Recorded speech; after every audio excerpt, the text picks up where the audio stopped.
MDH ನ kitchen ಅಲ್ಲಿದ್ರೆ ನಾವು ಎಲ್ಲವನ್ನು ಮಾಡಬಹುದು. ಬೆಂಗನ್ ಕಾ ಬರ್ತಾ, ಆಲೂ ಗೋಬಿ, ಭಿಂಡಿ ಮಸಾಲಾ, ಇನ್ನೂ ಬಹಳಷ್ಟು. ಬಿಹಾರದಲ್ಲಿ ಇವತ್ತು ಎರಡನೇ ಹಾಗೆ ಕೊನೆ ಹಂತದ ಮತದಾನ ಮುಕ್ತಾಯ ಆಗಿದ್ದು, ಸಹಜವಾಗಿ ಚುನಾವಣೋತ್ತರ ಸಮೀಕ್ಷೆಗಳ ವಿಚಾರವಾಗಿ ಬಹಳ ಗಮನವನ್ನ ಕೊಡಲಾಗ್ತಾ ಇದೆ. ಅದರಲ್ಲೂ ಕೂಡ ಈ ಬಾರಿ ಬಿಹಾರದ ವಿಚಾರವಾಗಿ ವಿಶೇಷವಾಗಿ ಗಮನ ಕೊಡಬೇಕು ಅಂತ ಅಂದ್ರೆ ಬಹಳ ದಾಖಲೆಯ ಪ್ರಮಾಣದಲ್ಲಿ ಮತದಾನ ಆಗಿದೆ. ಹಾಗಾದ್ರೆ ಚುನಾವಣೋತ್ತರ ಸಮೀಕ್ಷೆಗಳು ಏನ್ ಹೇಳ್ತಾ ಇವೆ? NDAಗೋ ಮಹಾಗಠಬಂಧನ್ ಕಡೆಗೋ ಜನರ ಒಲವಿರುವಂತದ್ದು ಅಂತ ಸಮೀಕ್ಷೆಗಳು ಅಂದಾಜು ಮಾಡ್ತಾ ಇದೆ. ಬನ್ನಿ ರಿಪೋರ್ಟ್ ಅಲ್ಲಿ ನೋಡ್ಕೊಂಡು ಬರೋಣ.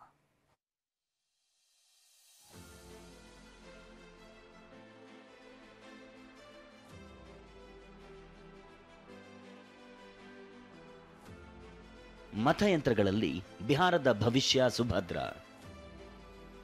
ನವೆಂಬರ್ 14ಕ್ಕೆ ಫಲಿತಾಂಶ. ಯಾರಿಗೆ? ಬಿಹಾರ.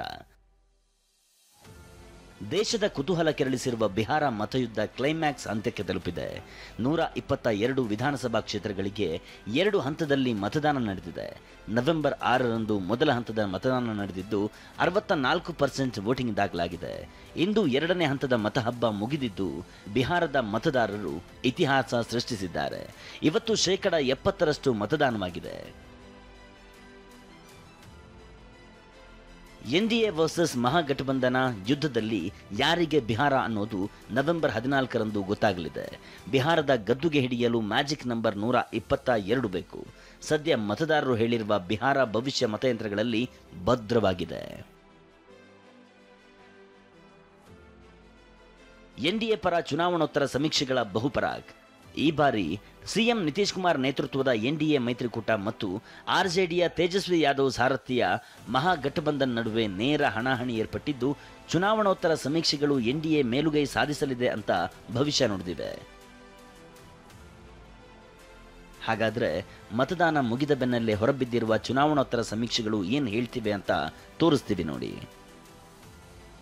ಚಾಣಕ್ಯ ಸ್ಟ್ರಾಟಜಿ ಸಂಸ್ಥೆ NDA 130ರಿಂದ 138 ಕ್ಷೇತ್ರಗಳಲ್ಲಿ ಗೆಲುವು ಸಾಧಿಸಿ ಬಿಹಾರದಲ್ಲಿ ಚುಕ್ಕಾಣಿ ಹಿಡಿಯಲಿದೆ ಅಂತ ಭವಿಷ್ಯ ಹೇಳಿದೆ. ಮಹಾಗಠಬಂಧನ್ 100ರಿಂದ 108 ಕ್ಷೇತ್ರ ಗೆಲ್ಲಬಹುದು. ಪಕ್ಷೇತರರಿಗೆ 3ರಿಂದ 5 ಕ್ಷೇತ್ರ ಸಿಗಬಹುದು ಅಂತ ಹೇಳಿದೆ. ಪೀಪಲ್ಸ್ ಇನ್ಸೈಟ್ ಸಮೀಕ್ಷೆ NDA ಮೈತ್ರಿಕೂಟಕ್ಕೆ 133ರಿಂದ 148 ಸೀಟ್, ಮಹಾಗಠಬಂಧನ ಕೂಟಕ್ಕೆ 87ರಿಂದ 102 ಸೀಟ್, ಇತರರು 3ರಿಂದ 6 ಸ್ಥಾನ ಗೆಲ್ಲಬಹುದು ಅಂತ ಹೇಳಿದೆ.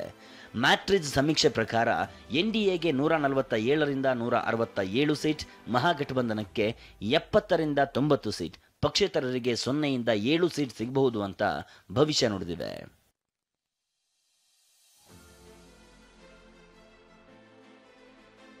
ಟೈಮ್ಸ್ ನೌನ JVC ಚುನಾವಣೋತ್ತರ ಸಮೀಕ್ಷೆ ಪ್ರಕಾರ NDAಗೆ 135ರಿಂದ 150 ಸೀಟ್, ಮಹಾಗಠಬಂಧನಕ್ಕೆ 88ರಿಂದ 100 ಸೀಟ್, ಪಕ್ಷೇತರರಿಗೆ 3ರಿಂದ 7 ಸೀಟ್ ಸಿಗಬಹುದು ಅಂತ ಭವಿಷ್ಯ ನುಡಿದಿವೆ.